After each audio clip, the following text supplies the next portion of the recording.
अब हमारी जो कक्षा है उस कक्षा में हम सेक्शन 47 CRPC पढ़ेंगे, जिसमें यह दे रखा है कि उस स्थान की तलाशी लेने का प्रावधान है जिसमें ऐसा व्यक्ति प्रविष्ट हुआ है जिसकी गिरफ्तारी की जानी है, यानी कि उस प्लेस की तलाशी लिए जाने के बारे में प्रावधान है। तो इसमें ऑप्शन दे रखा है कि गिरफ्तारी के वारंट के अधीन कार्य करने वाला कोई व्यक्ति है या गिरफ्तारी के लिए प्राधिकृत कोई पुलिस अधिकारी है और उसको यह विश्वास करने का उसके पास कारण है कि जिस व्यक्ति को गिरफ्तार किया जाना है वह ऐसे स्थान के अंतर्गत है, तो उस स्थान के जो प्राधिकारिक व्यक्ति है यानी कि जिस स्थान में वह व्यक्ति प्रविष्ट हुआ है, किसी व्यक्ति को ऑक्यूपाई कर रखा है, उसके प्राधिकार में है, तो प्राधिकार रखने वाले व्यक्ति के द्वारा सभी प्रकार की सुविधाएं उस तलाशी लेने वाले व्यक्ति को जो कि है वह दी जाएंगी। दूसरी स्थिति के अंतर्गत इसमें है कि यदि वह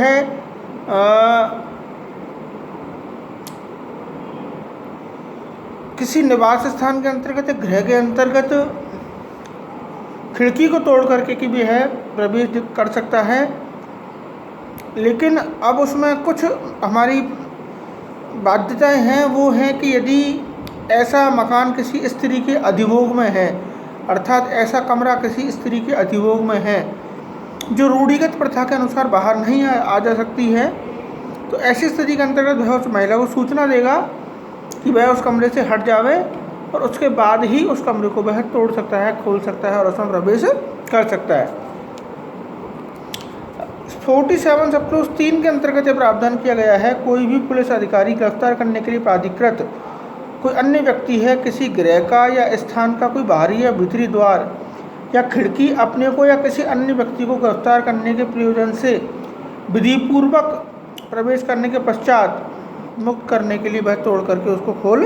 सकता है। तो ये हमारा सेक्शन हो गया 47 में उस स्थान की तलाशी के संदर्भ में प्रावधान। सेक्शन 48 के अंतर्गत है अन्य अधिकारिताओं में अपराधियों का पीछा करना, यानी कि अपराधियों को पीछा करके पकड़ने के संदर्भ में रूलिंग है। तो ऐसी स्थिति के अंतर्गत है पुलिस अधिकारी किसी व्यक्ति को जिसको वह गिरफ्तार करने के लिए प्राधिकृत है भारत के किसी भी स्थान में उसका पीछा कर सकता है, यानी कि यह सेक्शन प्रैक्टिकल सेक्शन है कि जैसे कोई भीलवाड़ा से कोई अपराधी भगा और वह जयपुर की जो सड़क है उसकी ओर वह भग रहा है, तो पुलिस अधिकारी यह पाबंद नहीं है कि वह उसका भीलवाड़ा की परिसीमाओं के अधीन ही उसको वह गिरफ्तार करे, जयपुर की पुलिस ही उसको गिरफ्तार करेगी, ऐसा कुछ नहीं है। वह भीलवाड़ा से गिरफ्तार करने के लिए उसके पीछे पीछे जयपुर तक जा सकते हैं और जयपुर से भी अगर विदेश तक भी भग जाए तो विदेश तक भी उसका पीछा कर सकते हैं। तो ये सेक्शन 48 इसी प्रैक्टिकल चीज़ को बताता है। सेक्शन 49 के अंतर्गत है अनावश्यक अवरोध नहीं करेंगे, अर्थात यह कैदी के कुछ अधिकारों का सृजन करता है और वो यह कहता है कि गिरफ्तार किया गया कोई व्यक्ति है उस व्यक्ति को उससे अधिक अवरोधित नहीं किया जाएगा जितना उसका निकल भागने से रोकने के लिए आवश्यक है, यानी कि वह भग नहीं जाए, बस इसका हमको ध्यान रखना है, उसको ज़्यादा जंजीरों के अंतर्गत नहीं बांधना है। सेक्शन 50 के अंतर्गत यह दे रखा है गिरफ्तार किए गए व्यक्ति को गिरफ्तारी के आधार और जमानत के अधिकार की इत्तला का दिया जाना। तो ये कॉन्स्टिट्यूशनल से जो प्रोविजंस हैं उनके हित में है कि कोई व्यक्ति जिसको गिरफ्तार किया गया है उसके परिजनों को, उसके वारिसों को यह सूचना दी जाएगी कि आपका परिजन इस धारा के अंतर्गत हमने इसको परिरुद्ध किया है और आपको यह अधिकार है कि आप निम्नलिखित कोर्ट के अंतर्गत जाकर के इसकी जो पैरवी करो और इसकी जमानत आप करवा सकते हो। तो ये हमारे दोनों प्रकार के राइट्स जो कि है कि ये हैं। सबसे पहला हमारा यह ड्यूटी है और यह उस व्यक्ति का जिसको बंधक बनाया गया उसका अधिकार है, और यह जूरिस्प्रूडेंस का एक सामान्यतः सिद्धांत है कि राइट्स एंड ड्यूटीज आर को एक्सटिंग्विश्ड विद ईच अदर, यानी कि ये एक दूसरे के सह संयोजक होते हैं, एक दूसरे के सह संपूरक होते हैं। कोरोबोरेटिव होते हैं, यानी कि जहाँ हमारा एक कर्तव्य होता है वहाँ एक व्यक्ति का अधिकार भी वह होता है।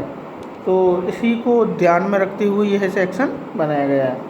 तो सेक्शन 50 सब क्लोज 1 के अंतर्गत दे रखा है कि किसी व्यक्ति को वारंट के बिना गिरफ्तार करने वाला प्रत्येक पुलिस अधिकारी, अब इसमें टेक्निकल प्रॉब्लम्स हैं, वो हैं वारंट के बिना, यानी कि वारंट अगर उस व्यक्ति का जारी है तो उसमें इतला देने का कोई प्रावधान नहीं है।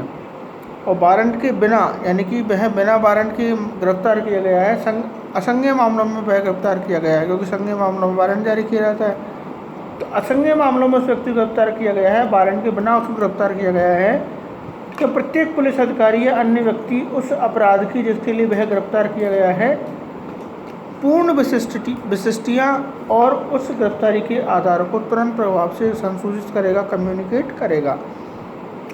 50 सब क्लोज 2 के अंतर्गत है, जहाँ कोई पुलिस अधिकारी अजमानतीय अपराध के अभियुक्त व्यक्ति से भिन्न किसी व्यक्ति को वारंट के बिना गिरफ्तार करता है, वहाँ गिरफ्तार किए गए व्यक्ति को इत्तला देगा कि वह जमानत पर छोड़े जाने का हकदार है और वह अपनी ओर से जो प्रतिभू हैं, सिक्योरिटीज़ हैं उनका वह उसको इंतज़ाम करे। तो ये हमारा सेक्शन 22 जो हमारा संविधान का है उससे भी है संरक्षण है। और जहाँ तक यह संविधान का अनुच्छेद 21 है, प्राण और दैहिक स्वतंत्रता का जो अधिकार है वह भी काफ़ी हद तक इस सेक्शन के अंतर्गत कवर होता है। अब हमारा एक नया इसमें अमेंडमेंट हुआ है, CRPC अमेंडमेंट एक्ट 2005 का एक्ट नंबर जो 25 है उसको 23 जून 2006 से इसको लागू किया है। और इसके द्वारा सेक्शन 50A इसमें जोड़ा गया है और 50A के अंतर्गत ये जोड़ा गया है, गिरफ्तारी करने वाली व्यक्ति की गिरफ्तारी के बारे में नामित व्यक्ति को जानकारी देने की बाध्यता। यहाँ हमने बाध्यता शब्द का प्रयोग किया है, अर्थात यह हमारी एक यह लीगली लायबिलिटी यहाँ पे इंक्रीज हो गई जिस अथॉरिटी की जो किसी व्यक्ति को अपने पजेशन के अंतर्गत या जिस व्यक्ति को वह कन्फाइन करता है उसकी, तो इसके अंतर्गत है किसी इस संहिता के अधीन गिरफ्तार करने वाला प्रत्येक पुलिस अधिकारी या अन्य व्यक्ति उस स्थान के बारे में जहाँ गिरफ्तार किए गए व्यक्ति को रखा जा रहा है उसकी जानकारी को उसके मित्रों को देगा, उसके नातेदारों को देगा और अन्य जो व्यक्ति हैं जो उससे बेनिफिशियरी हैं, उसके हितबद्ध हैं, उन व्यक्तियों को वह सूचना देगा। दूसरी बात 50A सब क्लोज 2, पुलिस अधिकारी गिरफ्तार किए गए व्यक्ति को जैसे ही पुलिस थाने में लाता है उसके राइट्स उसको बताएगा कि उसको जमानत का उसको राइट है, उसको अपना मेडिकल कराने का उसको राइट है, उसको अपने अधिवक्ता से मिलने का उसको अधिकार है। सेक्शन 41 घर में हमने पहले पढ़ा था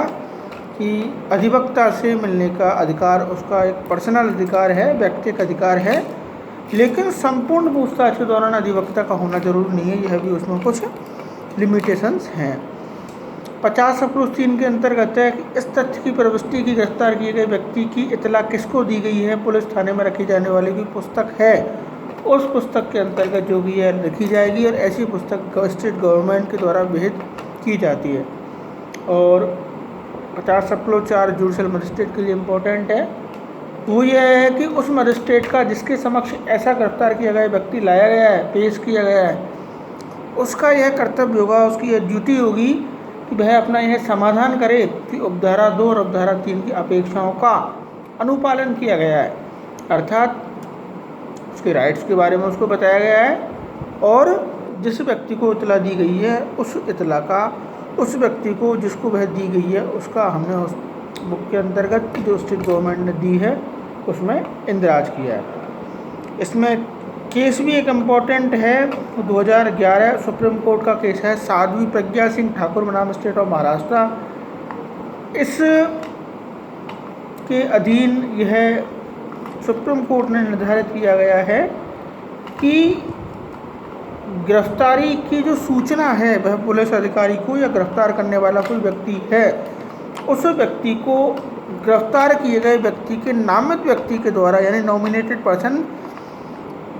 जो गिरफ्तार व्यक्ति हुआ है उसके द्वारा जो नॉमिनेट किया गया है उस व्यक्ति को हमने उसकी सूचना दी है या नहीं है। ये कंपलसरी है क्यों? जिससे कि वह व्यक्ति जमानत के प्रयास कर सके। तो अब हमने यह आज सेक्शन 50A तक पढ़ा। आगे की जो कक्षा है उसमें मैं आपको गिरफ्तार जो व्यक्ति किए गए हैं उन गिरफ्तार व्यक्तियों की तलाशी ली जाती है क्या, उन व्यक्तियों की तलाशी के बारे में प्रावधान, किस प्रकार से उनकी तलाशी ली जाएगी, किस प्रकार से उनका मेडिकल किया जाएगा, और भी उनको कौन कौन से राइट्स हैं वो दे रखे हैं, उनको मैं आपको एलेबोरेट करूँगा, विस्तार पूर्वक आपको बताऊँगा। तो आज की कक्षा के लिए इतना ही। Thank you.